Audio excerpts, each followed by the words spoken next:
I really like training in Leadville. This is the third summer that I've spent kind of based in the Leadville area.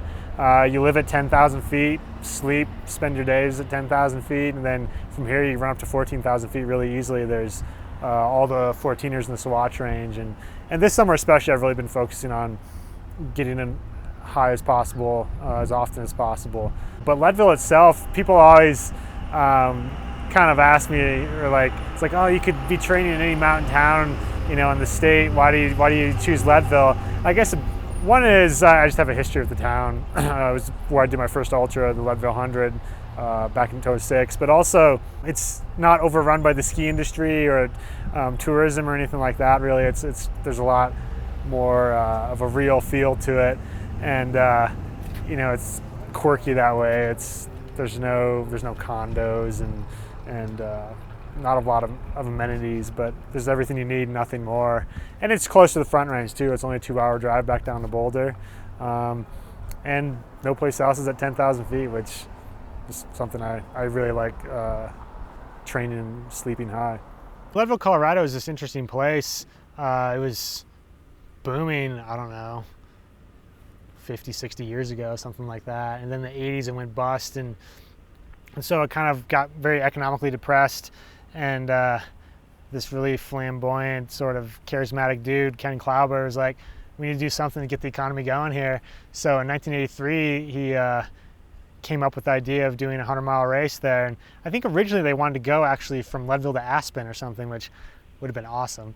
But even then, maybe they were having issues with the permitting or something. So it ended up just being out and back to this old mining town, Winfield, 50 miles out, 50 miles back.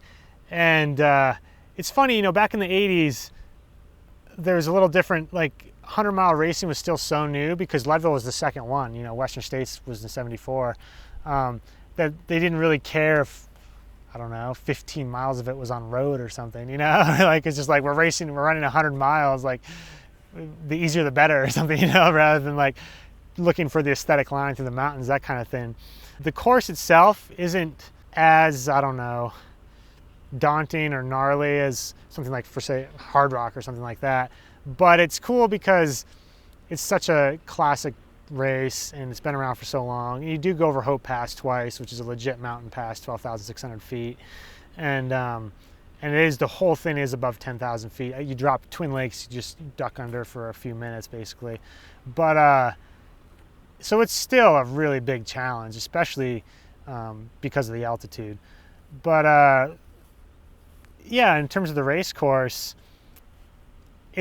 I'm happy to see it stay the way it is because it's been around for so long, and you can kind of test yourself against standards that go back almost 30 years now. It just goes back to 100-mile races being unpredictable and full of so many variables. And I went in with the wrong attitude in 2009, sort of, I don't want to say arrogant, but focused on the wrong thing, trying to run really fast. And it is still 100 miles, and it's still a really long day. And if you aren't willing to kind of adjust your expectations along the way, then you're going to get crushed mentally because things are going to go bad at some point. I was dealing with some issues. I had giardia and that sort of thing, but I could have finished that day if I'd just been in the right mental space, but I was just focused on trying to run fast. And then in 2010, it was just stupid. You get to a point where, calories stop wanting to go in, and once you can't eat, you pass out like I did, and I felt like that was, it was in my control and that I could have kept eating or should have kept eating.